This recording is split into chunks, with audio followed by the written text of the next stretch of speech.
और नाज़रीन, प्रोग्राम मैं शायर तो नहीं लेके हाजिर हुआ हूँ। मैं शायर तो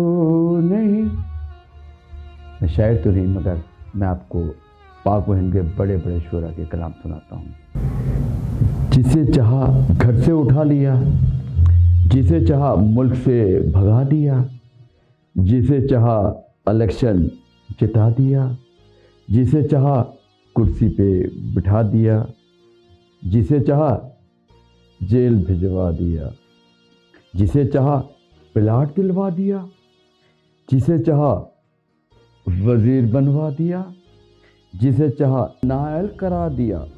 ये बड़े ही खुफिया हैं फैसले, ये बड़े शर्म की बात है।